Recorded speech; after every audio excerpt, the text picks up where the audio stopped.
welcome everybody to MetaMistake episode 9. I'll be your host for tonight, Cyrus. And as always, joining me is Soulo.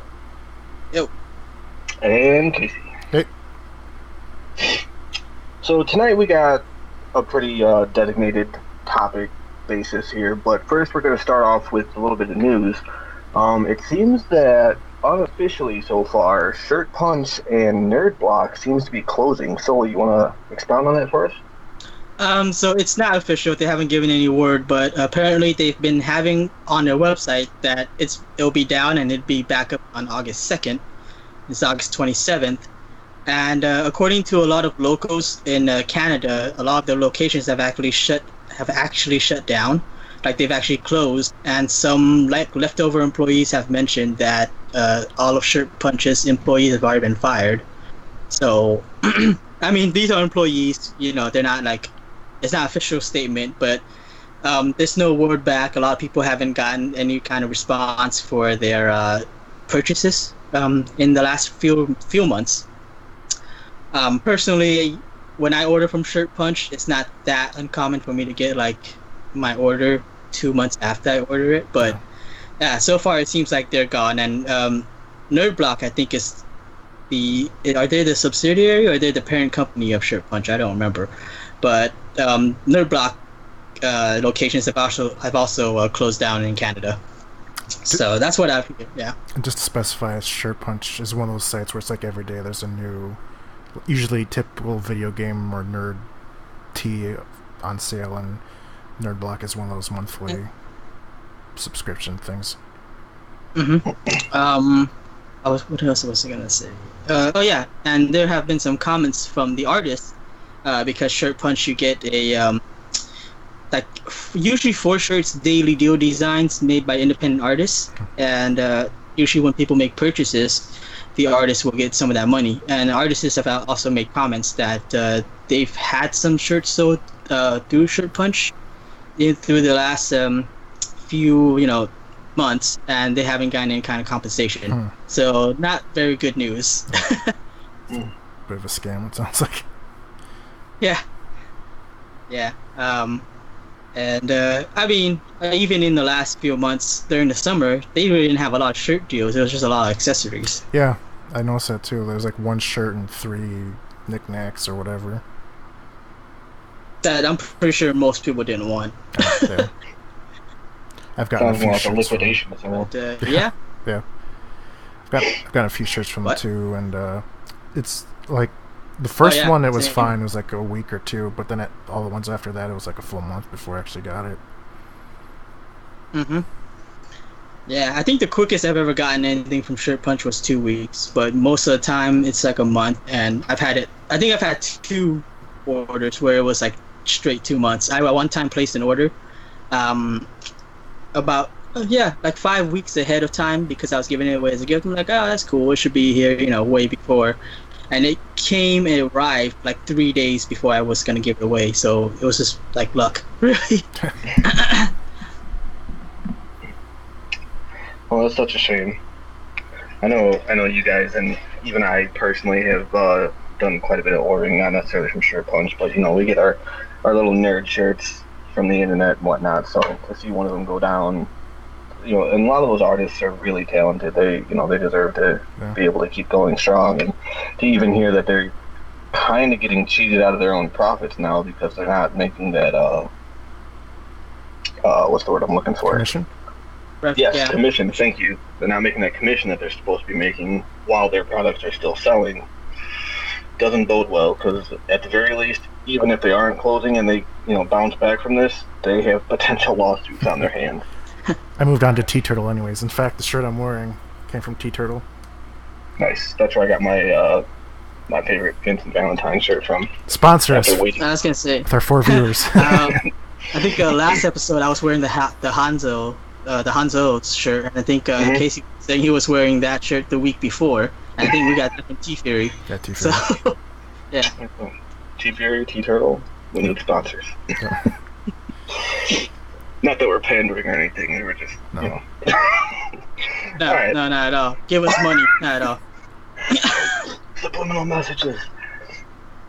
Okay, So moving on to our, like as I said, we have a pretty directed approach to our show here, and we're aiming more towards the comic and DC news for this week. Lots of it. Starting off, wait, sorry. I was gonna say lots of it came out this week.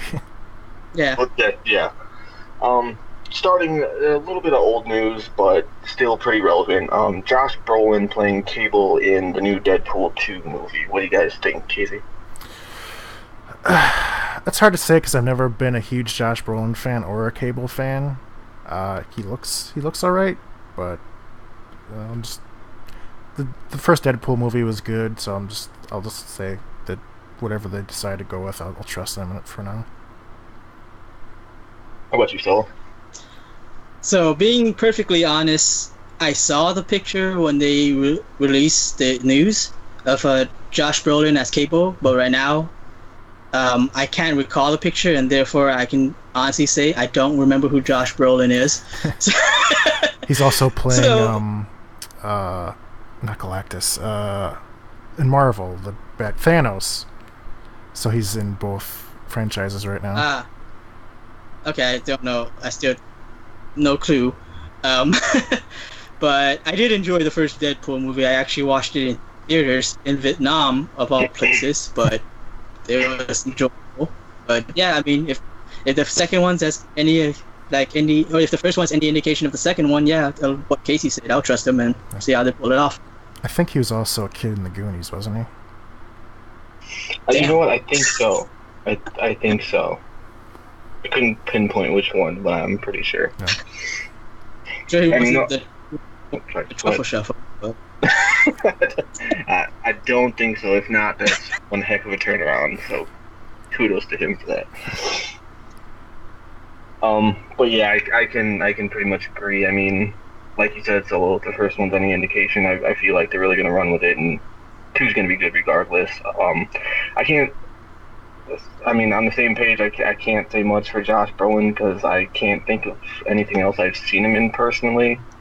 I don't know, he portrayed Thanos pretty decent for, the whole 5 minutes that we've seen him on different Guardians of the Galaxy, but I will say that based on the appearance, pretty darn good so far, but it wouldn't be the first time that we've seen a movie pull off an adequate appearance of a character and flop on the delivery and detail of the actual portrayal of the character. Okay. Can't think of anything right offhand, but that's happened a lot. Psylocke. Psylocke, yep. I just had one that just flew out of my head just as fast. Pretty much. Oh, Josh Brolin was in Men in Black. Oh yeah, he played young Agent K? Yeah, young Agent K. Okay. Maybe I give Josh Brolin a little bit more respect. All right. Yeah, he'll be alright. Going off topic, because I actually forgot about this, but did you see what Domino looks like in the new Deadpool? Excuse me, new Deadpool movie. No, I actually haven't seen that yet. It's there's a bit of upwards because the actress they have is black, and in the comics she's like pure white, like she's actually like not even her skin is white. It's actually like white, not even like pale. And they kind of did an interesting take. Instead of having like pure white skin and a black domino, she's black with like a white domino over her eye. So I thought it was a clever twist, I thought. It could work. Huh. Alright.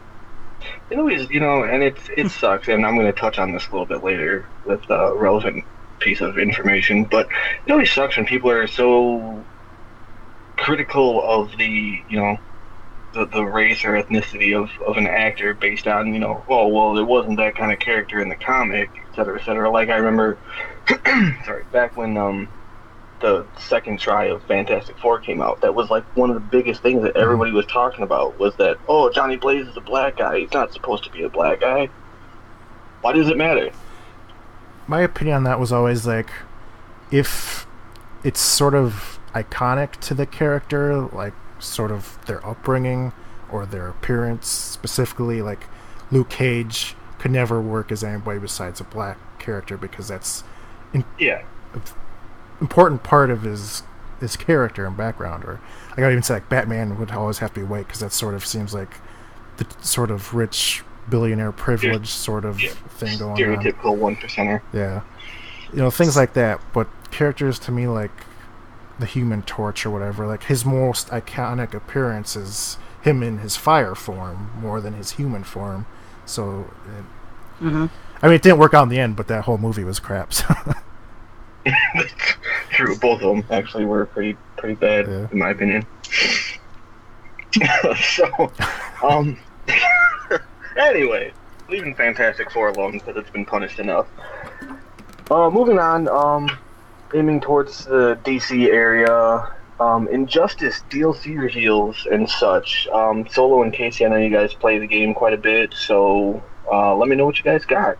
Start with Solo. What do you got? With the Injustice 2 DLC? I thought you froze for a second. Yeah. Just based on the DLC that's been released and maybe some of the stuff that's upcoming. Well, I can see what they're doing. I know that the DLC or the season pass, they're DLC packs, but if you own the season pass, you get all the DLC packs with the characters. And so far, they've released, 2 Mortal Kombat characters out of 5? Or is it 6 now? There's going to be 6 up. 3 have been released so far, 3 upcoming. 2 of them will be Mortal Kombat characters. Excuse me. Yeah. I can kind of see people being unhappy with that because, I understand they're trying to maybe do a crossover so that to please some MK fans or NetherRealm fans, and to kind of maybe gear people towards Mortal Kombat also to have those characters in there. But if you paid for the season pass instead of just one DLC pack or one character, if you paid for the season pass, which I think is like $40, and it's for Injustice, characters that you're hoping DC, for, and for DC, and you get 2 Mortal Kombat characters, I can see why you wouldn't be happy. Yeah. And then of all the Mortal Kombat characters, for Raiden and Sub-Zero, I can kind of see Sub-Zero. He is one of the more popular characters, but he's popular because also of Scorpion. So I don't know if Scorpion will be a later DLC, but as far as that, Raiden, I guess, is not too popular, and I guess the only reason to put him in there would be because he's like more of the godly characters in the game. So I guess there might be some kind of tie-in with him, cross-dimensional thing, but I don't know. Could be. Yeah, like there was before the game came out, I believe they had a poll of what Mortal Kombat characters like to see in it, and he was only like 7th or something on the list. Wow. So they knew beforehand that nobody really wanted Raiden, and there's like, we're gonna put him anyways. So. And I can see how Raiden fits, like you said, through like the multiple universes and stuff like that. It fits, kind of going along with how Raiden is in the Mortal Kombat universe, traveling between realms and whatnot. So, I don't know. Personally, I'm with you guys, and Mortal Kombat should be kept just separate. Now, isn't there, besides Mortal Kombat and DC, isn't there like another character that's Hellboy? Yeah. Not relevant to either of those situations. I'm very mixed on that because it's cool that he's in the game, and he's like a character I would be excited to see, like what kind of loot and finishers he has and stuff. But at the same time, he's another non-DC character in a DC game. Of the 6 characters revealed so far, only 3 of them are from DC. It's kind of ridiculous. Yeah, it would be quite a bummer. If they were going to add someone non-DC to it, I would say the Tick. But apparently we're not getting that. Hellboy's, I'd say, far more popular than the Tick, though, so I could see why. No, I know. Howard the Duck to it. The Tick wouldn't be anybody's vote. He'd be like, oh yeah, that guy exists. What Az had alluded to in chat about Black Manta is they, like just an hour or 2 ago, they revealed the trailer for Black Manta, so he's coming up pretty soon, I think. The last DC character you'll get for a while. Yeah. So that gives us Scorpion, Starfire, Manta, and Red Hood. Red Hood. Yep. And then Hellboy, Sub-Zero, and Raiden. Yep. They just have so much they could work with and put in from the DC library, like Miss Martian, since they already had Martian Manhunter in the last one, I guess. But Booster Gold, who I don't know a whole lot about, but is one that I know people are really interested. One that I always figured won't get in, but I always wanted, is Cassandra Cain. You could just go on the whole list of people I could add, and they go with Raiden. Yeah. Now, there's supposed to be a total of 9 characters altogether coming? Yeah, they're probably going to keep adding to it. I think they said they're going to support this game for years to come, so... Okay. There'll probably be multiple season passes as we go along. I don't think they normally do multiple season passes. I think after the first season pass, it's just, character packs or individual characters. Oh.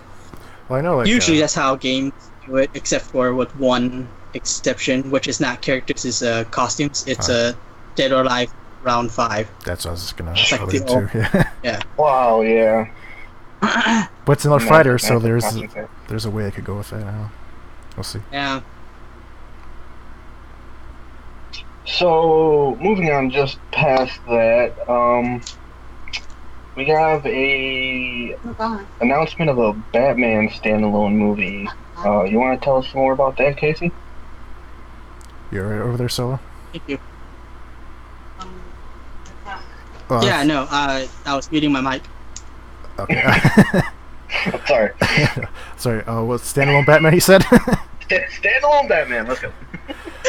Yeah, standalone Batman. What do you got on that? Yeah, the director alluded to, I keep using that word tonight for some reason, alluded to the fact that it's going to be standalone, but it's kind of vague from at least what I read, whether it's going to be just standalone from the Justice League or just in its own universe completely. Almost knocked my laptop over, sorry about that.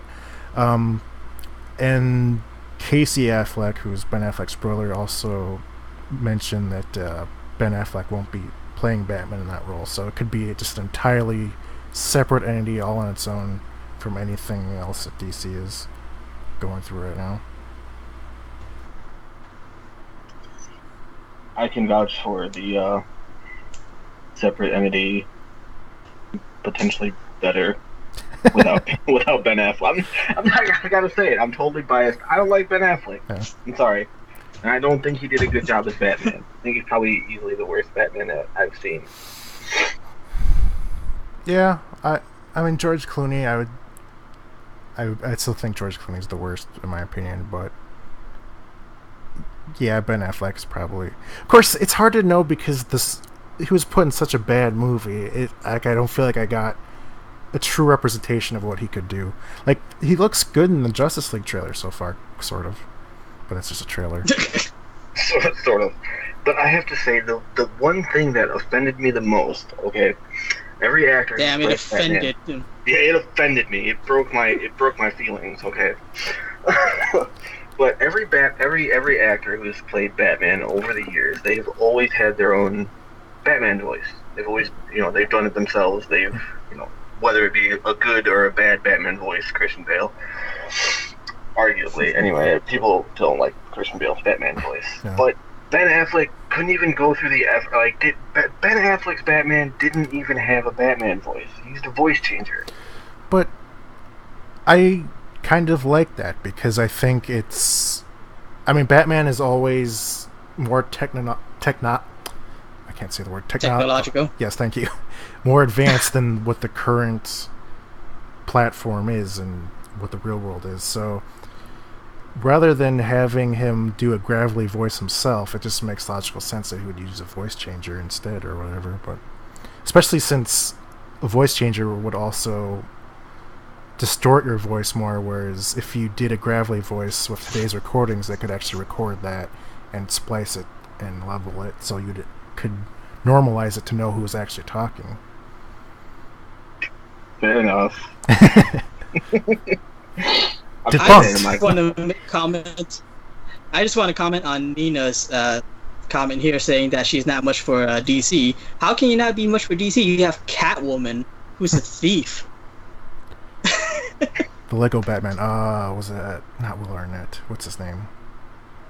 Will Ferrell. No. No. Will Ferrell. All right. I was thinking of the Lego movie. Sorry, my bad. The guy who played Joe Bluth in Arrested Development. Oh, what's his name? Someone Google it in chat. But yeah, the animated series Batman, he didn't change his voice. His voice was always perfect all the time. The Batman animated series in general is perfect all the time. It's the best. Period. I will fight you on that if you say otherwise. Yeah. Whoa! Solo! I don't know if it was just... you're when you were leaning backwards, like your screen froze, so you're all tiny, and then it unfroze, and your face was right there. It's like you teleported through the space-time. That's a pretty ninja thing I do, yeah.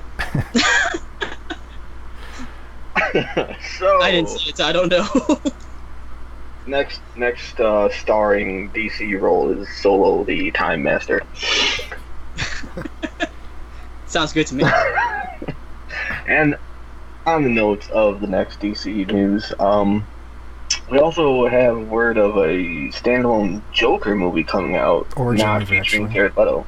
An Origins movie, yeah. Okay. You care to expound any further on that? That's about all I know. Is it's an origin movie.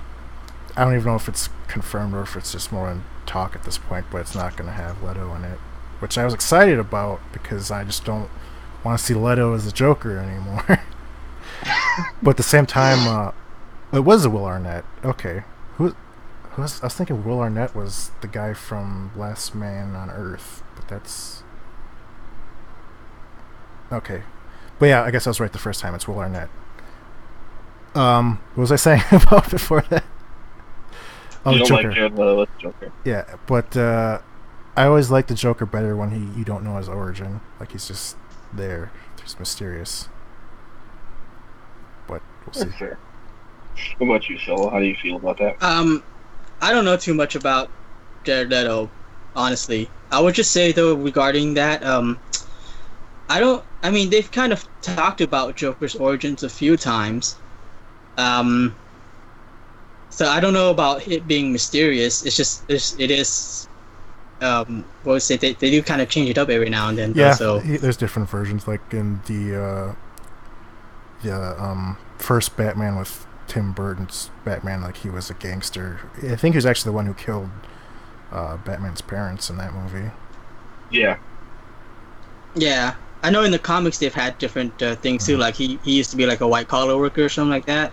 Fell in some vat. I don't remember something. I think a lot of times in the comics they would also often have a origin story, and then it would be like revealed that it was just a false alias he presented for people and to fool them or something like that. I don't remember exactly. I think that would be great if they were kind of trying to go along in the movie where it was just like, oh, this is his backstory, and then while going through it, they kind of talk about a different backstory, and just in the end, you just don't know which one is real. Oh, and that would be cool. Joker. Like Kaiser Sose sort of deal. Yeah, exactly. I was just gonna say that with the Unusual Suspect. Yeah. Such a good movie. I actually like that idea. That'd be a pretty interesting idea. And then they could just have it be somehow explain away Jared Leto's, like it's an imposter or something, and he's not actually the Joker. So get rid of him. Yeah. Like do it. Whatever way to get rid of him. All right. Yeah, do what Days of Future Past did with the X-Men franchise. Just get rid of all the bad movies and stuff. Yeah. Just restart everything, make everything that they've done up to this point completely irrelevant. Yeah. Well, and as much as I hate to do this to you, Casey, but in your disappointment, they do have Jared Leto returning as the Joker, supposedly, along with Harley in their own standalone movie together. Yeah, Margot Robbie, I think her name is. Yeah. I'm pretty sure. Yeah. So, I mean, take it as you will, man. I mean, I don't really have a Margot Robbie. Like, she wasn't bad. I don't know if she's like. I think she's a good actress. I don't know if I quite liked her in that role.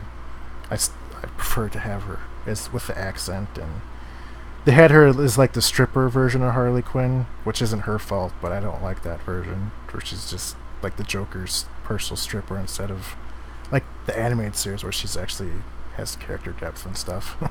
Yeah, which is actually like relevant more than arm candy. Yeah.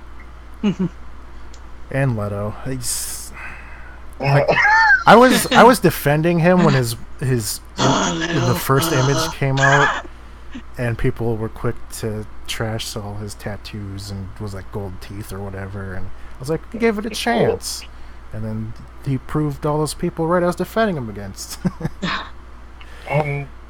Yeah, I know exactly how that feels.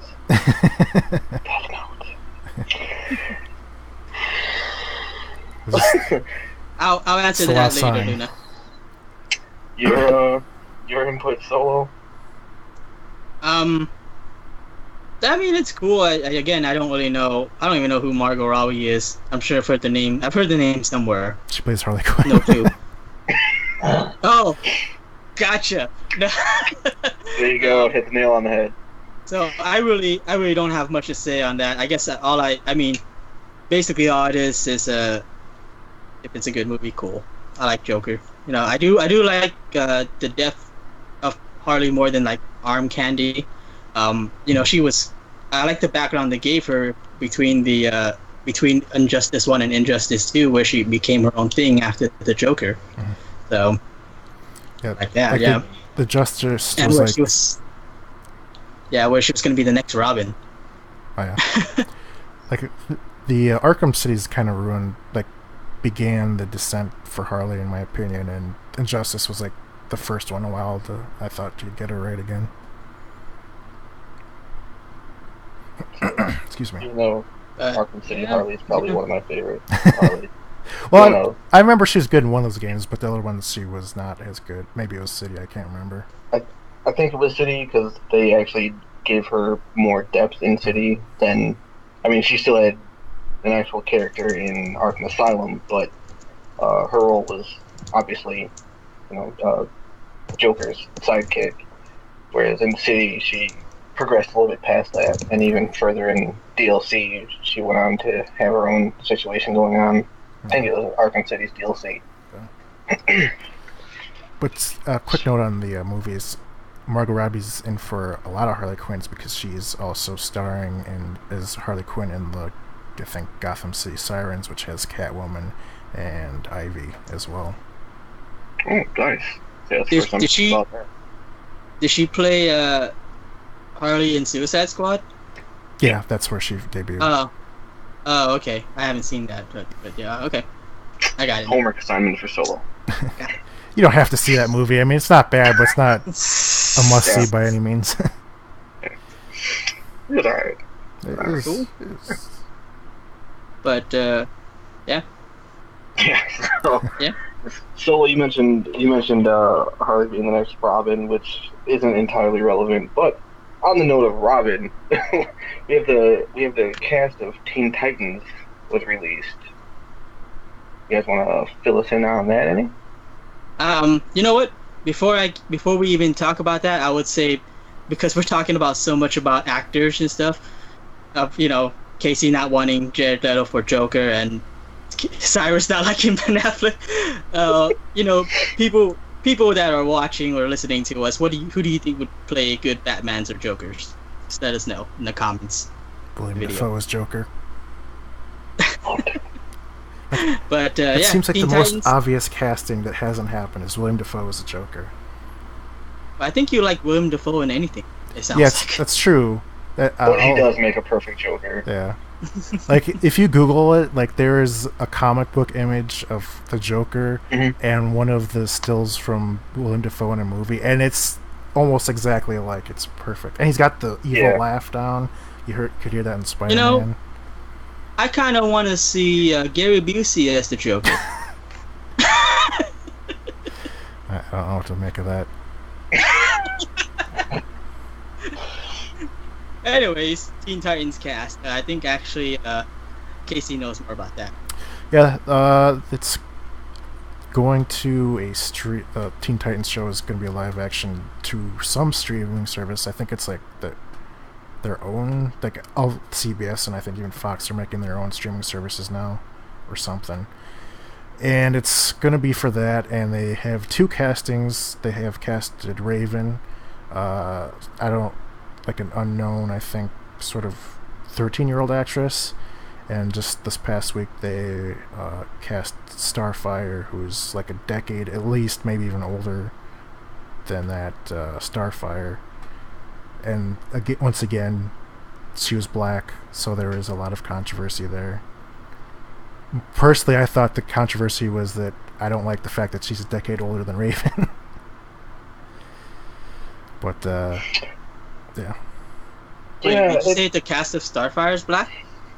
Yeah, Starfire, the actress playing her, is black. Oh. I guess maybe I've seen the wrong picture then. Okay. And to note the age gap between Starfire and Raven, it's something that I've started seeing more, because I just watched what was it? I just watched the Teen Titans Judas Contract movie, and in that movie they portrayed Starfire as such a more senior member than Raven. Like Raven was like just joining the Teen Titans, and Starfire was like running the Teen Titans, and I'm just like, that's not how I remember it. That's not how but I mean, not to say that I'm well informed on the situation, but it was weird seeing it portrayed that way when I'm so used to Starfire and Raven, pretty much being around the same age, same time joining the team and stuff like that. Yeah. I think a lot of people know Teen Titans from the first version of the animated show, not the current one. So one of the best dynamics was the difference between Starfire and Raven, how they were friends, but they were polar opposites in personality. Yeah. But it could be good. That show was really good. Yeah, it was. It really was. It died too soon. Yeah. Yeah, and I saw clips or bits of the new version, and I'm like, what is this? It's good for a younger crowd, I guess. I don't know. Yeah, I think that's what they ultimately were going for there, which is unfortunate because I thought their show was doing pretty well popularity-wise, that they didn't necessarily need to cancel it. I feel like they probably could have coexisted, or at least maybe moved that version of Teen Titans down to, like, I don't know, Toonami or something like that. Okay. But it is what it is. But good things die too soon. The Starfire casting brought up kind of an interesting point. Did Cyrus just die? I think Cyrus just died. I see his dead fish eyes. Wait, he's back? Yeah, no, he's coming back. Yeah. I don't know what happened there. Skype just all of a sudden closed itself for no reason. Welcome back. Someone was using your microwave. But about Starfire's skin from the actress, not quite the whole racist argument about whatever that a lot of people are having, but I was more curious as if they're actually going to turn her skin orange or not. Like, because I was already questioning whether they would do that for a live action show, if that could be like too much work doing full makeup, putting her orange, and they might just keep her, the actress, normal skin color, whoever it be, white, Hispanic, black, whatever, and just make her eyes green or something. But with it being black, I wonder if that would even make it more difficult, or would that make it easier, you think, with like the skin base and just painting over, or CGI work? I don't know. I would think CGI work. They probably can do that. I feel like because she's Starfire, if she's like in her offensive mode, or if you want to call it that, where her eyes would glow, then maybe her skin might change too.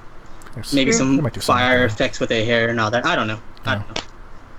I mean, it wouldn't be the first time that we've seen, like full body painting for, for a casting role. I mean, we've had Mystique and X-Men, Star Trek characters. They've done that for years, decades. Oh yeah, and more recently in Guardians of the Galaxy. Can't remember her name. It just escaped me that fast. Well, those are also big Gamora. Thank you. But those are like big action movies as opposed to a TV show too, so the production would be a lot lower. Yeah, that's true. I feel like we still, spray her down real quick. Or fake. You're like good old Donald Trump or something. I was just thinking of Martian Manhunter and Supergirl, where they have how they have him in human form most of the time, and sometimes they go on to Martian Manhunter. They could do something like that maybe, and then I just realized that all of the aliens in the DC universe are black. Because Miss Martian also is an alien and is black. Damn, that's right. Can't wait for a new article to go on about that, given our recent political talks. But let's stay away from that. Yeah, we're just gonna,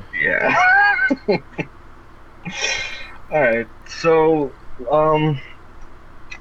lastly in comic news, this is straying away from the DC realm, but comic related. Walking Dead recently started in for the second time, I believe now, launched another lawsuit against AMC for, let me see what I got here. Let's see. Sorry, my notes are disorganized. Walking Dead creator Robert Kirkman and show producers Galen Hurd, Glenn Mazzara, and David Alpert, terrible with names, are seeking repercussions against AMC, saying that they haven't been being paid enough based on profits of the show, which, as we know, Walking Dead going into its 8th season in already, about a month here. Yeah. Going into I'm surprised it's only 8. Going into their 8th season, we know how widely popular it is among the communities and everything. So we know that show is making a lot of profit. So for them to be saying that they're not feeling the love when it comes to making the money can be pretty huge. And they've stated things such as like breach of contracts. They've stated that AMC's been overstating production costs that result in lower estimated profits, and even things like selling rights to the show, like internationally, they're selling them for cheaper than they should be selling them for. Basically, that they're kind of just saying that AMC's fudging the numbers, so they have to pay their royalties less. And if that's the case, the amounts that they're talking about are nearing like close to like $1 billion to pay out all those people what they're due. Like, I don't. And that's also spread across the other Walking Dead franchises, such as Fear the Walking Dead and The Talking Dead. So. Yeah, I can't name offhand any other show AMC has. But I would imagine $1 billion for a channel like AMC, that could cripple him. I can almost guarantee it probably would. I mean, and AMC has pumped out quite a few other pretty successful shows like Breaking Bad. Oh, okay, they did that. That's right. Yep, Breaking Bad. I think they got. Did they do Hell on Wheels? I think maybe if it wasn't AMC, then it was probably FX. Okay. That show started off good, but fell off quickly. Yeah.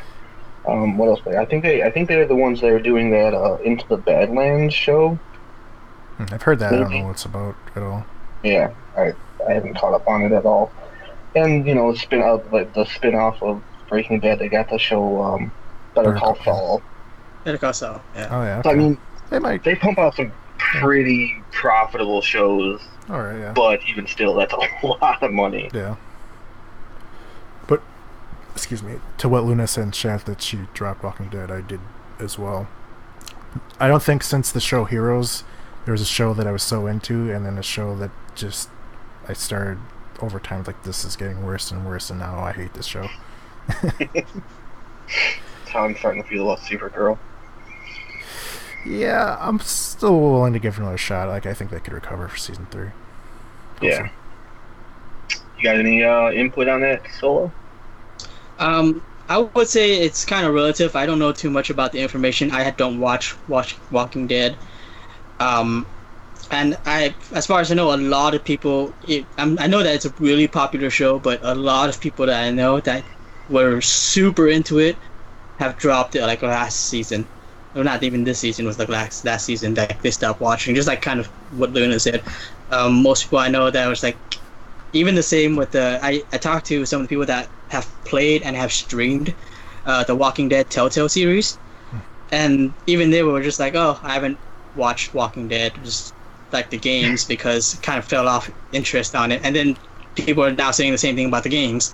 It's like season 3 is not good, and then the last one, which was I think based off of one specific character, Michonne or something. Michonne. See, I thought it was Michonne, but someone else was saying it's Michonne. Anyways, yeah, they said that one wasn't good either. So I don't know, but I would say that it is relative. It's hard to say regarding who might be right in this case because I can kind of see, yeah, it's a popular show, it makes a ton of money, and they do pump out a lot of shows. But speaking from the business side of things, sometimes people are not always aware of all the numbers that are involved. So who knows? Without giving more information, who really knows? Yeah, I agree. It's just hard to tell who's like both sides are probably in the wrong in some way, but it's hard to know who's more in the right. Yeah. Yeah, I'm sure it'll probably just end up in some menial settlement, and just be like, all right, yeah, we're fine. Just keep making the show, keep making money. Yeah, well, assuming that they aren't fudging the numbers too much, and that they're putting out more cost than they're making money from, they probably don't want it to drag long because that would just screw up their budget for more episodes. Yeah. So, I mean, shows have ended over things like this all the time. So, who knows? Oh yeah. So we'll see. I think, and I can't say too much on it because I just kind of glanced past it on my search. But I do believe that either right before or not long after the lawsuit started, there was also there was also mention of Robert Kirkman having signed a deal with Amazon for something too. Oh right, yeah, I remember hearing that. I saw the headline, but Prime Video, maybe. Possible. So he could be looking for another market to take his show to, possibly. This could be a conspiracy. Maybe they don't want the show to continue, and so they're doing this lawsuit thing. Just be like, we're going to take that money, and you can't make any more of these damn shows. Who knows? Or the industry is such a complicated place, and everyone is trying to screw somebody else over because nobody's making enough money. Even though they're all making more money than 75% of other people. I mean, look at Marvel, the whole, like, the reason why you don't see, like, the movie heroes in the TV series and vice versa is because the people in charge of the TV and movie hate each other, apparently, and it's screwing over the actors and the fans. And so it's like the one terrible thing that Marvel has done is whoever's in charge between TV and movie. Yeah, and I mean, even when it comes to the movies, like even the movies can't agree with each other to incorporate each other because this studio owns rights to these characters and this studio owns rights to these characters, and we're never gonna make a movie together because I don't like you. Well, yeah, but that's more because they're actually competing companies who have individual rights. This is within the same company that they're feuding between TV and movie. They're all under the same umbrella, but they can't get along. Okay. Yeah, I don't know. The industry is such a complicated place. Alright, so, that concludes our topics, comic book related topics.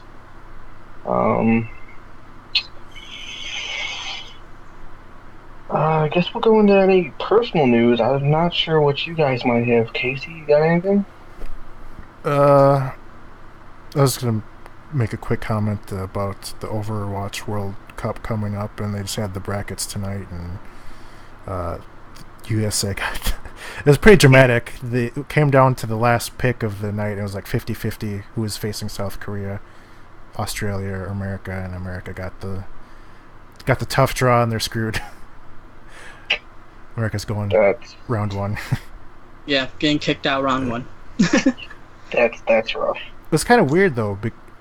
I don't like they did all of it random. All of the qualifiers, they just did a random ball from the like lotto air vacuum thing. Mm-hmm. And I don't know if I really like that process. Like I think the top qualifiers should get like weaker seeds or something, like how sports do it, because the right side of the bracket ended up being a lot stronger than the left side. So it's like a lot of top teams are going to be facing off early, whereas not weak teams per se, but not quite highly regarded teams are on one whole bracket. So you could see South Korea going against like China. They're going to be facing off earlier, so you're not going to see that in like the finals or something. It'll be like Canada or UK probably. Well, it could be a surprise. Like, you know, maybe America might put up a tougher fight than expected, even because I mean we know South Korea is like ridiculous with gaming. Yeah, it's. But yeah. The only way I can see it happening is with Overwatch 2.0 coming out. All the changes is that somehow South Korea doesn't adapt to him well, or America adapts to him more quicker than anybody else. That's like the only shot I see them.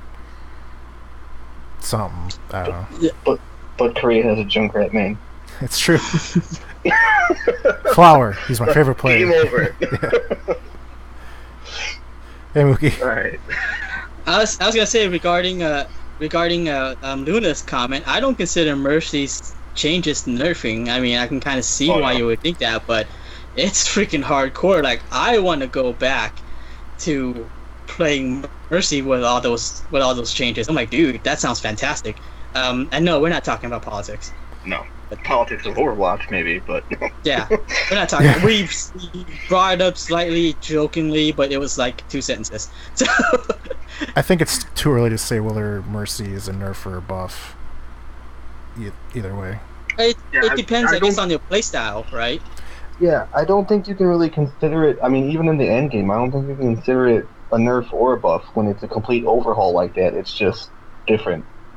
Yeah. Might as well be a new different character, pretty much. Especially when you take a character's individual changes, but they're changing so many different characters right now, you don't know how those pieces are going to fit. Oh, yeah. Which is, like you said, why they call it Overwatch 2.0. Yeah. Mm-hmm. Not officially 2.0, but that's just the nickname it's been given. Yeah. Unofficial. Alright, what about you, Soulo? You got any hot news for us? I don't have any kind of hot news other than, well, I guess if you want to play on that pun, yeah, it's freaking hot here and I still need an air conditioner. Still haven't got your air conditioner yet, huh? No, you know what? I was going to go shopping for it. I actually went on a day when it started to cool down, but I went to Walmart because that's where the cheaper air conditioners are, and they were completely sold out because of obviously how the weather is. And so I was like, oh, you know, it's not that hot. Maybe I'll just wait. And the last 2 weeks have been actually not bad at all. It's been pretty cool. And then starting yesterday, it's been sweating freaking hot again. And yeah, I'm dying today. But don't have the window open or the fan going. I'm like dying right now. So I'll probably go shopping for air conditioner soon. Again. But then again, summer's ending in like a month. That's a long time though. That's a perfect time to get an air conditioner because they're all on sale. Nobody needs them anymore. Yeah, that's true. So, yeah, there you go. Food for thought. Yeah, it's actually starting to get cold here already. Dang. Yeah, I know it's rising in heat again. It's not super hot. I wouldn't even say this is the worst summer we've had. Most of it has been high 90s, mid 90s. Last year was worse when it was past 100 constantly. Jeez. But yeah, I mean, I guess kind of related. You know, a few weeks ago I bought a lot of flavored water. I told you guys about that. I calculated, and it was 5 1/4 gallon flavored water, and I drank that on like 2 weeks. So, if not faster. That's a lot of water consumption. And that's yeah, and that's on side of regular water and anything else too. So yeah, I need more. I'm actually gonna go more tonight to get some more tonight after this podcast. Yeah, buy all the water. Yeah. I mean, but yeah, that's probably save some for like the hurricane relief. So don't buy all the water. Yeah. I'm just preparing for next year's drought. You know, California. Yeah. Uh, The southern hemisphere of America is just going through some things right now. Yeah. It's pretty rough down there right now. but yeah, all I know is I have no AC at home and no AC at work, just in my car, and that's just because I got a new car in November. Other than that, 3 years before that, I had no AC in my car either. Dang, man. Jeez. You know what? So I love the fall weather, so I was dying. You know, and I was born in fall weather, so I was totally dying. I think someone's using your microwave, so Oh, is that right? Okay, well, I'm done anyways. Well, as a closing remark, and I say this to you in the most literal sense, you need to chill out, man. Couldn't resist. I had to. Oh god, I need to stop doing puns. So as far as my personal news, oh, one sec.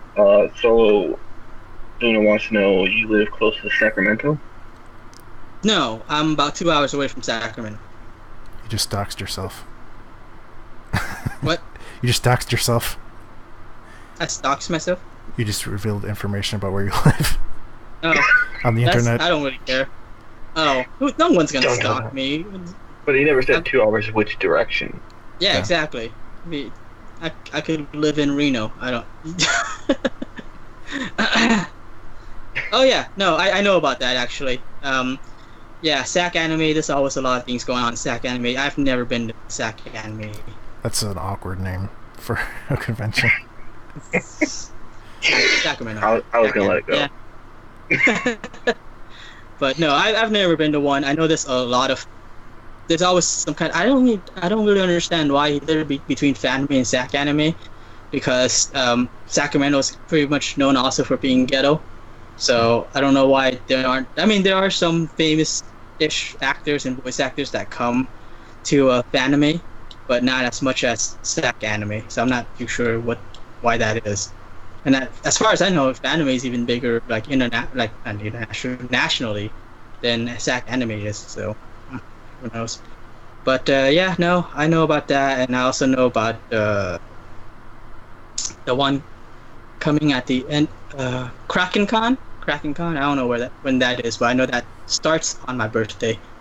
There's so many conventions out there for anime and stuff. It really is. Yeah, there's a lot of over here in California too. There's something like a Dragon Con or something like that. I don't know if that's California or what.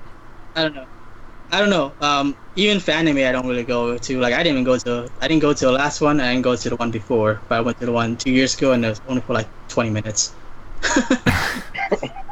Yeah, a lot of people expect me to go more than I would. Everyone thinks I'm more into anime than I am. I do know a good deal about anime, but I don't watch a lot of them.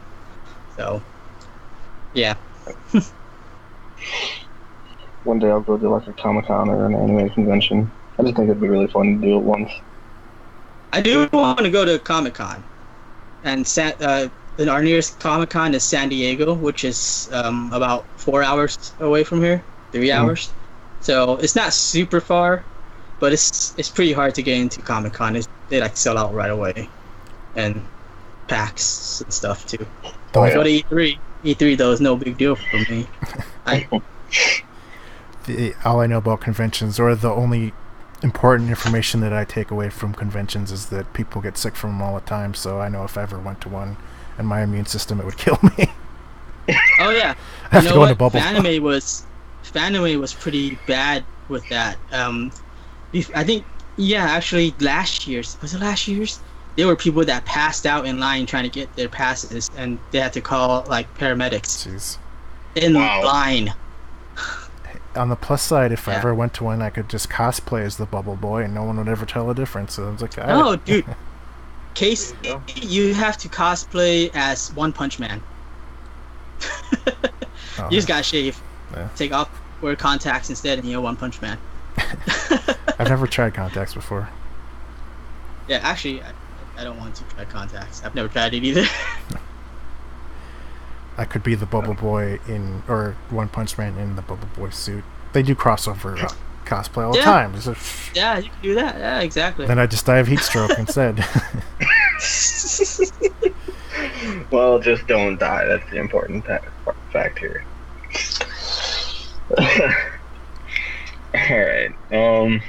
Final personal news. The only thing I really got to talk about is I had the unfortunate pleasure of watching...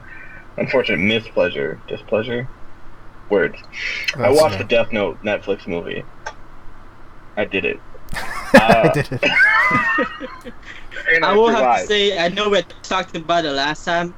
I was more open to it because it was obvious they weren't going with the original source. But then I saw the little bit of Light meeting Ryuk, and I'm like, I can't do this. There's no way. But yeah, go on. I didn't have the opportunity because I watched it like, I don't know, a couple hours after it actually just dropped on Netflix. So I didn't have any of those previews or anything to scare me away from it. I went into it, with low standards. I knew it was going to be not awesome, but I always try and keep an open mind. Because at the very least, a lot of movies that are adaptations of games or comics or books, they're not good as an adaptation. But if you separate that and just look at it as the movie that it was usually a pretty decent, standalone movie. At least passable. Right. Yeah. This was bad. It was so hard to. It was hard to make that separation, make that barrier between the two, partially because, and granted, I understand that they have to do a lot of compressing and avoiding certain details and stuff like that because they have a whole lot to cover in a shorter amount of time. But they ran through it so fast, they ran through details of the movie so quickly that if you didn't know anything about the show, you'd be lost watching the movie. So you had to watch the show in order to watch the movie and pay attention to what happened in the show to watch the movie. But that was also just as much of a downside because all you could do is point out everything that was just totally wrong. you've already built up a bias with the anime or the manga. So. Right. And it's like I said, you try to differentiate between the two and look at it at least as a movie itself, but you can't because you have to know. It was just poorly executed. And, I mean, beyond that, there were things that were changed in the movie that were just so bad. They were just so broken, and half of it didn't make sense. Half of it didn't need to be changed that way. I don't know. I think they used the darker essence of the story to put an unnecessary portrayal of gore in the movie. Yeah. And I'm not someone that, gore bothers or anything like that, but even I found it completely unnecessary to show some of the stuff that they did. Yeah. I hear that, so, let's see, one person I knew watched it, said she couldn't even get halfway through it. My sister watched it, and she texted me to let me know how bad it was, which rarely happens. So, she's like, I'm watching the Death Note movie, it's not good. And I'm like, yeah, I saw bits of it, yeah, but I was like, she was telling me, let's see, Light is not clever, no, as he was. He whines a lot. He gets bullied, and apparently there's one point where his bully, I guess, the person that bullies him, gets decapitated or something. And like some of the stuff that he writes with the Death Note and controlling people aren't clever at all in whatsoever. No. That was one of my bigger points was that he just had a lack of cunning. He had a lack of that above average intellect that made him such an adequate above average. I would say downright genius. Right. And I mean that was what made him such a unique person to have to know was that he just took it to a whole nother level because he was that smart. He had that much forethought to understand and plan that far ahead, and he had none of that. He was little more than a standard high school student who maybe got good grades in class. That was it. I also heard that he was more open with the fact that he had this Death Note. Yep. That's pretty much right as soon as he got the Death Note, He had to tell somebody about it. That part stuck too was that he pretty much, instead of using the Death Note as a tool, to shape the world and whatnot, how it was in the anime, he used the Death Note as a dating tool. Wow. He used the book to get the girl, and then the girl was the one that wound up calling all the shots. Was it Misa again? It's Mia, right? Mia, Oh, yeah. okay. But So she was the basically one calling all the shots. Yeah, I heard about that too. Like, the other person I was telling you about was saying how she used him, not the other way around. Yeah, he was a wuss. Plain and simple, he was not the light that sad. Light should have been. He was a wuss, and I mean, as portrayed by the probably ever-growing memes of him, for the first time seeing Ryuk and screaming like a small child for 5 minutes. See, Yeah, I would rather see the meme of him eating the potato chip. And, I mean, I'll give it to you. At first I saw that and I wanted to just brush it off as comic relief, but it wasn't even the only time throughout the movie that he screamed like a small child. Screamed. And not quite as excessively, but even still, I mean, right there, him reacting like that just shows hands down that he's not the light that he should be. And L was bad too. L started out good. He started out all right because he started out, calculating and a little bit of an oddball like he's supposed to be. But then it just progressed way too quickly. He knew way too much, way too fast. But again, I chalk that up to cutting down on details and time. But they cut out like a massive majority of like actual detective work going on in the show. But he was way too over emotional and way too confrontational for L. I was gonna say, I saw in the trailer, obviously he was holding the press conference. That already is like a big change, given that he doesn't want anyone to know his identity. Yeah, that was like immediate. Yeah, and there was one part of the trailer where they talk to each other face to face, and that does happen in anime. But in the trailer, from what I can see, L was straight up was like, "I already know you're Kira." Pretty much. Whereas whereas in the anime, he's more like, "I just suspect you're Kira," and he's still playing this mental, mind games and whatnot. Yeah. But in the trailer, he's like, "You're Kira, I'm gonna prove it," and I'm just like, I don't know about like that, especially if he's trying to hide his identity and he's just wearing a little like bandana and you just like pull it off. Oh, that's who you are. Well, I mean, he wasn't even wearing that for that long, but yeah, I think it was like the second time that he seen Light. He was, he revealed his face altogether, and I'm just like he was just way too straightforward for the way that L is supposed to be portrayed. He was just so in your face with everything. Like, no, missing the whole caution and deductive reasoning. Like, they took what was a chess battle, like a hardcore chess game that was in the show, and turned it into like checkers if you're only playing with half the pieces, and then turn the board upside down halfway through the game. It was bad. And that's an interesting analogy. Yeah, it was. Just a quick. I just want to note what Mookie in chat said. That kind of comes full circle to a previous topic that the writer from Death Note was also of the Fantastic Four movie, which was also mentioned briefly in this podcast. Yep, we explains a lot. Earlier. I didn't want to interrupt Cyrus, but yeah. But to be honest, both Fantastic Four movies, I haven't seen them, but they look terrible to me right off the bat from the trailer. So I haven't told. I remember the first one with what was it? Jessica Alba. Jessica Alba. Yeah. Alba. I remember my cousins wanted to watch that. And I looked at the trailer, and I could be wrong. I don't really watch movies, but I'm like, I think the best parts of the movie already look like they're in the trailer. That's how it usually ends up, yeah. I thought the first two Fantastic Fours were not great, but I thought they were passable. The latest Fantastic Four was really bad, in my opinion. But I think the second Fantastic Silver Surfer one was better than the first one, but they were still Rise of the Silver Surfer, right? Yeah. Okay. I actually forgot about that one, but now that you mention it, yeah, that one wasn't terrible. Last thing that really bothered me about Death Note, though. Oh, sorry, did you have something else? Oh no, nothing significant. I was just gonna say, was that even in theaters? The Rise of Silver Surfer, or was that direct?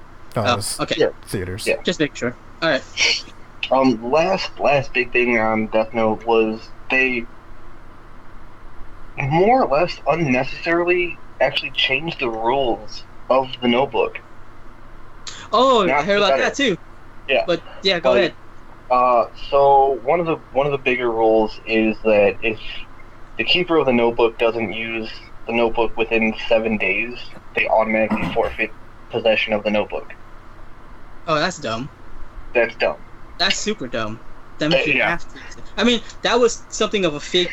Well, I guess that's spoilers, but yeah. But I know where you're going with that, and but no, that was apparently a real thing, which totally circumvents half of the series where he obviously didn't, whatever, spoilers. But anyway, beyond that, beep. Censor. Beyond that, two other key pieces of the Notebook changes was that, which were more implied, but they were strongly implied, that one, the Notebook actually wasn't a tool of the Shinigami, and it was just pretty much dropped into the human world because Ryuk was bored. Which that's how it happened in the show. I mean, more or less, it wasn't. More so, they implied that the Notebook was. It's just a supernatural item. Yes, it was always to be used by people. That's how they implied it in the movie. Was that it always belonged to a person. It was always a person that used the Notebook. It wasn't a tool of the gods of death or anything. I'm just like, no, that's not how that goes.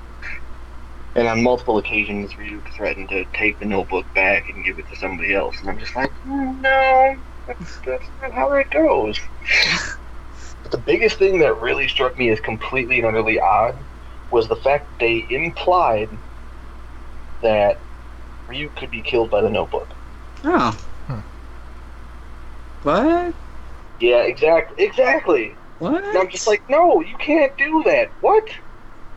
That one's it wasn't like attempted or anything like that. I'm just saying that's super weird. They had a point where they, like, Light and Ryuk got into a little bit of an argument or something like that, and it was implied that he could be killed at the Notebook. I mean, technically that's true, but not direct use of the Notebook. Right. At least. Yeah. Well, I heard that. Actually, I'm just like, no. That's weird though. I mean, no Shinigami would would drop one into the world thinking he can get himself killed. I would think even if you were bored. That was an additional implication, was that not only could he be killed by the Notebook, but he could stop you from using the Notebook. He made a direct threat, basically saying, what did he say? He said, like, oh, just so you know, my name's only got 4 letters in it, and nobody's ever made it past 2. I'm just like... Oh, I see. Yeah. Yeah. And I'm just like, oh, wow, that's bad. I can't... No, that's not how it works. I heard another one from my sister that was changed, was that anybody else who touches the Notebook can't actually see Ryuk. Yes! Yeah, that happened. Because apparently the rule is... Yeah. Apparently one of the rules actually states only the keeper can see the Shinigami or something like that. Yeah. Yeah, can only see and hear and whatever. But that's not to say that only the keeper is the only one that can use the Notebook. Yeah. So other people can still use it, but they can't. I don't know. It's so broken. Okay. Yeah. Yeah. They just pretty much changed everything. All right. Yeah. Yeah. In summary, it was bad. Death Note is right on par with the Dragon Ball Evolution movie. It was just bad. Yeah, Wow. when you were watching the movie and you mentioned in Skype that you compare it to the Dragon Ball movie, it's like, I'm not going to watch this. But I was curious to see what Ryuk looked like, so I fast forwarded it to the part where I could like the first. When you fast forward through Netflix, you get like stills of like 20 seconds or so. And the first I saw Ryuk, I was like, okay, I want to see what he looks like. I unpaused it, and when I unpaused it, it was literally the moment he screams like a girl the first time. That was the first taste of that movie I got, was where he screams like a girl, and the whole scene where he's in the lab or whatever and stuff is flying, and that was my first taste. And I just fast forward through the rest of it. It's like, okay, this is I have no interest in watching this. It looked very Final Destination-ish. Yeah, I kind of see that. Yeah. You know what? You're right. I was getting some kind of feel when I was watching the trailer that this was familiar in some way, and you're right. Final Destination. Actually, that's what it was. Yeah, that's pretty spot on, especially with the way that some of the deaths happen. Yeah, it's elaborate setups like Rube Goldberg machine type of death. That was very Final Destination.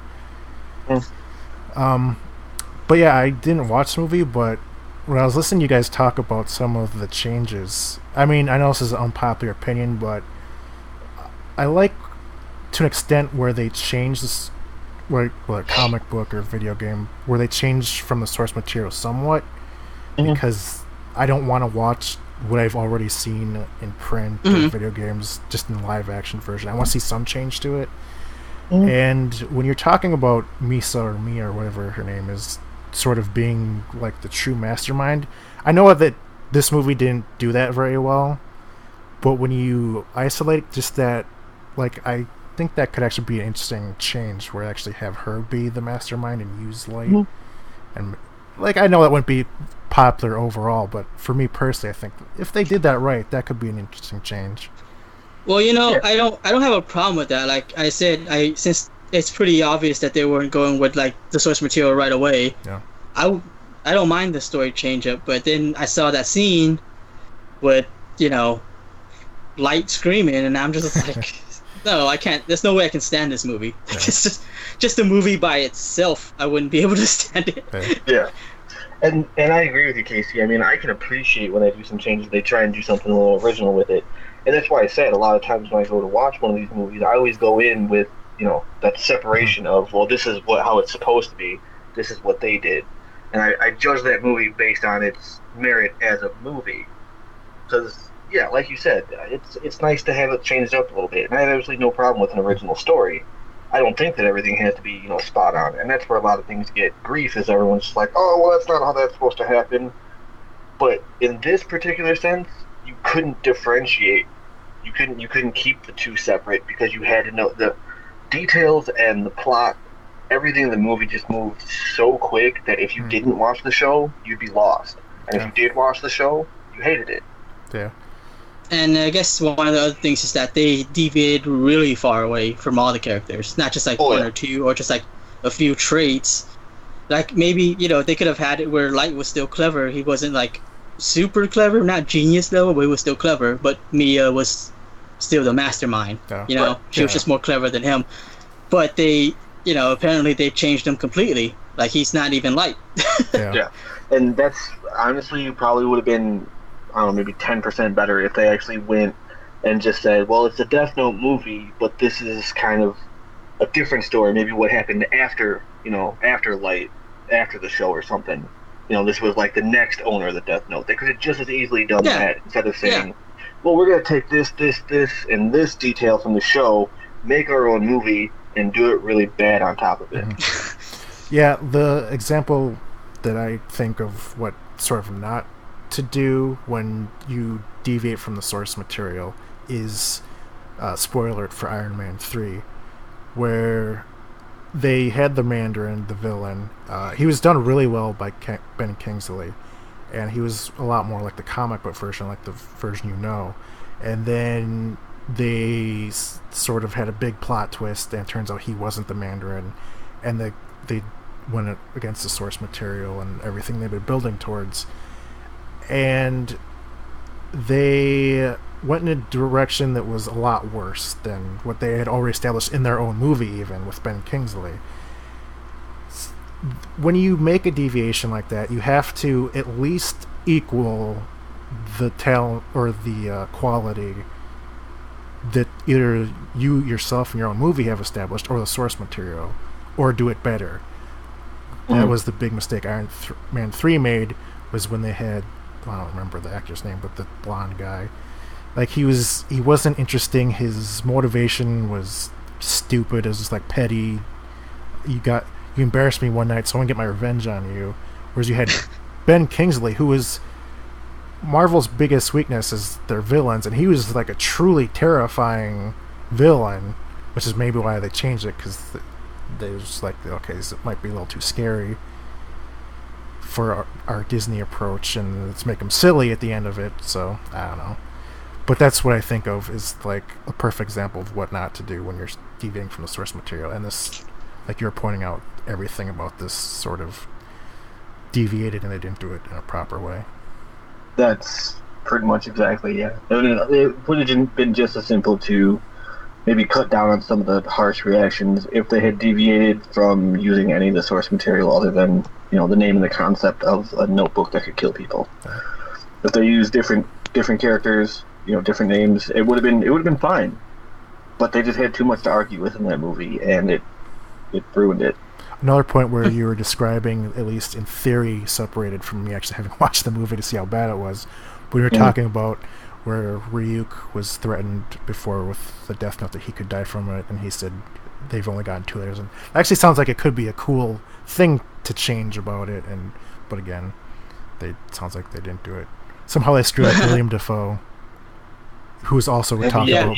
Something we talked about, Willem Dafoe. Even he couldn't save that movie for as much as he wasn't actually in the movie as much as he should have been. Yeah, which reminds me, they were actually, I think it was IGN interviewed William Dafoe, and he got a little bit of flack because he said that he did not watch or read any of the source material, and he said he didn't feel like he needed to watch the source material. Unfortunately, he didn't. That's true, yeah. That sounds like it, yeah. They probably told him that flat out. They're like, you know what? We're just going way off the rails Good here. point, Here's the script. But yeah, that was probably one of the biggest things that I was looking forward to, was seeing someone like Willem Dafoe. It was a perfect role for him, and they didn't do him any justice because they didn't give him hardly any screen time either. Yeah. Ryuk just looked bad. When I was even... Oh, go ahead, Sol. Oh, I don't know when this interview was, but if I was there, having seen the trailer already, I would have been like, well, obviously they're not going with the source material, so so you really don't need to give him any kind of flack. It's not his fault. He doesn't need to. Yeah. But yeah, sorry. Go ahead. I just had a question because I just fast forward to see what Ryuk looked like, and it looked like it was all like he was all in silhouette, kind of like. There's never a shot where you actually have to see him all the way. Was there? Yeah. Oh, there was? Yeah, you actually see him. Yeah. Oh, okay. I missed that later one. on in the movie, you actually get better views of him. Okay. It doesn't get much better. Okay. My sister told me again. She's a little more biased on it, but she told me that he didn't look good at all. No, he didn't. He looked less like a god of death and looked more like, not to get like super creepy morbid, he looked more like kind of like a dead body in a fur coat. What? Huh. Like it was bad. Like his face was completely flat for one. Yeah, like when I saw some of the screens where he's still in silhouette, but you can see like quite a bit of outline from the shadowing. So you could, from the ones I saw, you could still see quite a bit of him. He kind of looked like a character from Nightmare Before Christmas. Like his proportions were, like his head was kind of, like in the anime his head's pretty big, but in this one it's like even bigger, like a jack-o'-lantern type sized head. Yeah. And you were saying his hands were really big too. And his fingers are massive, man. Like they are fat sausage fingers on a Skeletor body. He's like, wow, fingers, and they're like this big and like this long.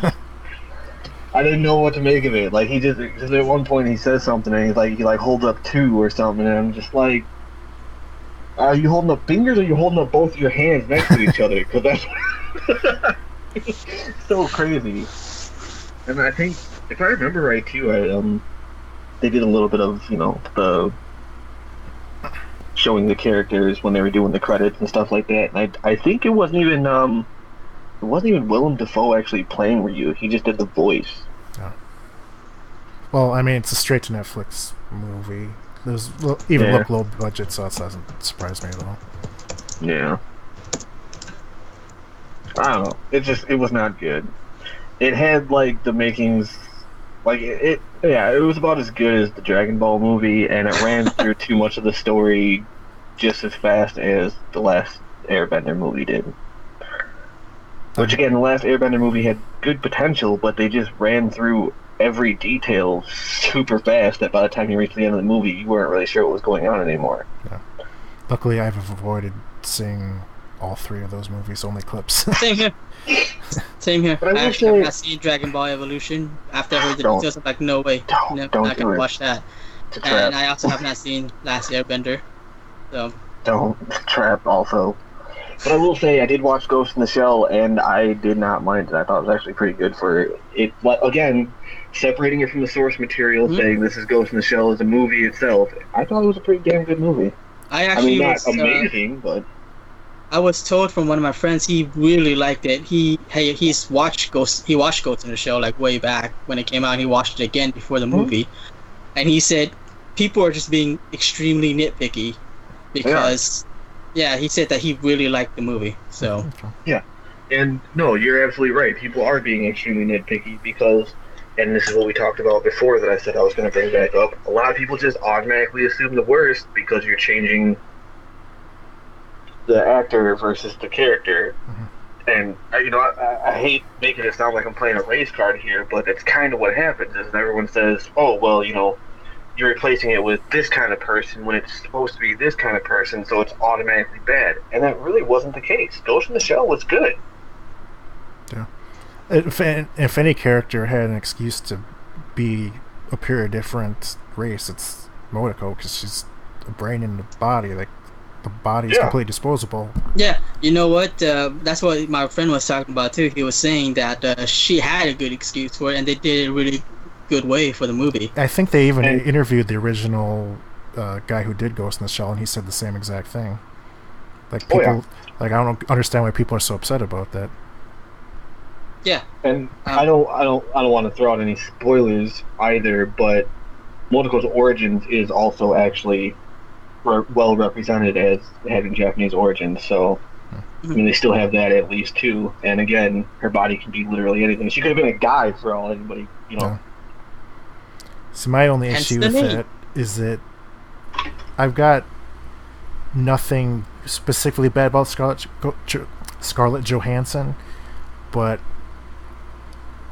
after seeing the movie Lucy, I can't unsee it. Like every time I see Scarlett Johansson, I'm reminded of that movie. It's just like, oh God, I hate that movie. So it's just like, even when she's freaking Jared Leto female counterpart.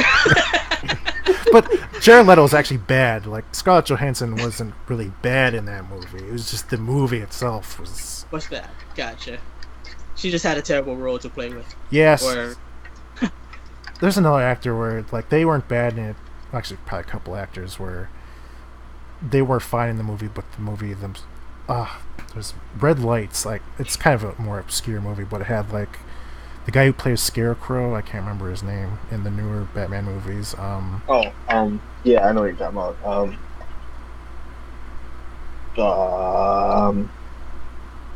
Like 2 seconds. But yeah, that actor. Like, he's a good actor overall. And I think Sigourney Weaver was in there, and Robert De Niro.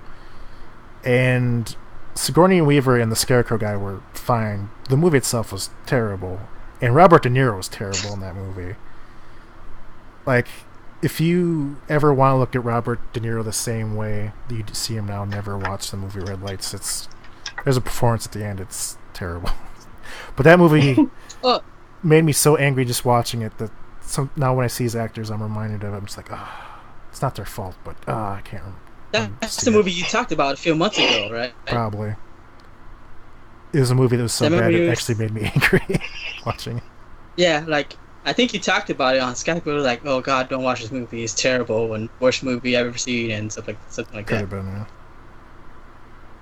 There's a more recent movie, right? Like not super recent. Like it wasn't 2017 or anything, but wasn't like 2014, 2015 or something like that.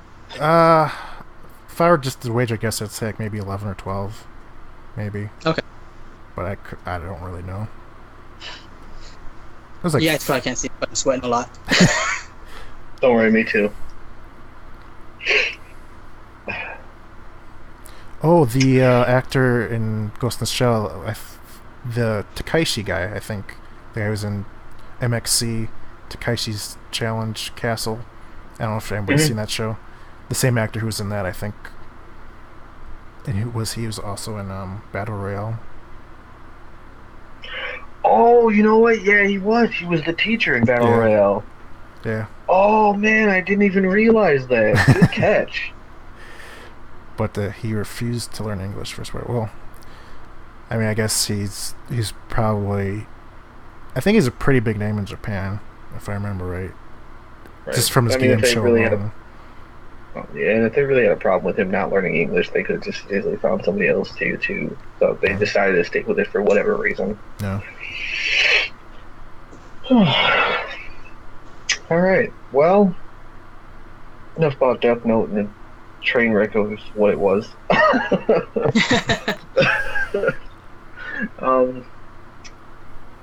Let's see. One last final note of congratulations. All three of us are now officially Twitch affiliated in our own respective channels. Hey. Casey finally made the list, so congratulations to Casey. Finally Soulo, worthy. Congrats. Thank you. Soulo's running it like a boss with his subscription. You got 3 subscriptions now? I got 2. 2? Yeah. 2, right there. Running it like a boss, Solo. I just needs to get himself an emote. I believe though Cyrus actually has the most bits. Yeah. Given to him. So. Bits, yeah, but I've also been affiliated for longer than you guys. Yeah. You also have 1 sub. I do. You've also been streaming a lot more than us lately too. That too. So I mean, yeah, if I got more bits, that's just because I'm on more than you guys. That's not cool. But to get them subs though, Solo going pro. Can't argue with me. Casey's gonna get all the subs now though. Yeah. He's gonna beat us all out. Yeah. I mean, he was the first one that deserved it, really. Oh heck yeah, dude! Completely agree. And once he gets done moving, he's gonna rule the world. Yeah, hopefully. Well, not rule the world, but I thought you were gonna say I'd stream more. I was not expecting you to go so high and mighty with it. He straight admitted to it. You got him. You caught him. You caught him. I was just anticipating you to say stream more or something along those lines. I wasn't... Rule the world... I have a dollar and penny of bits, so... We know now. We know now. It's official. Oh. So Casey's an evil Bond villain. I'm bald like a Bond villain. Honestly, I had ideas for emotes, and now I'm thinking, man, I don't have really anything that's representative of me, because Casey has rabbits and Cyrus has Psyduck. I don't have anything. I have words. Drugs. That's my thing. I have words. That's it. Well, it took us a while to figure out our emotes, and then like Cyrus, he didn't realize that. Oh yeah, I have my dead fish eyes things. Sometimes it just takes remembering something that happened in stream. But even before that, though, he had the fedora. So, I got nothing. Yeah, that didn't go over too well. Yeah, nobody liked the fedora. Nobody still likes the fedora. I don't even know why I still wear this thing. I like it. I don't care. We'll wear it forever. As long as you like it. That's all that matters. Alright. You guys got any last words for everybody? Other than the fact that Nina's talking about her being a black market drug dealer, I got nothing. We should get the startup capital of the fun Casey's World Domination Tour. Yeah, that deal is probably going down. I mean, now that he's like an affiliate, she's probably stopped sending like bugs. Like, oh man, this guy could make some money. We got to make a deal, Sounds like Nina. Yep. All right, you got anything? Any last notes, Casey? If I can think of. All right. Well, I guess that will conclude episode 9 of MetaMistake. Thank you, everybody, for watching. Thank you. And hope to see you next time. Say goodbye, Soul. See you later. And Casey. Don't tell me what to do. I'm going to rule the world someday. That's fair. And on that note, we will all run in terror. See you guys later. See ya. Later.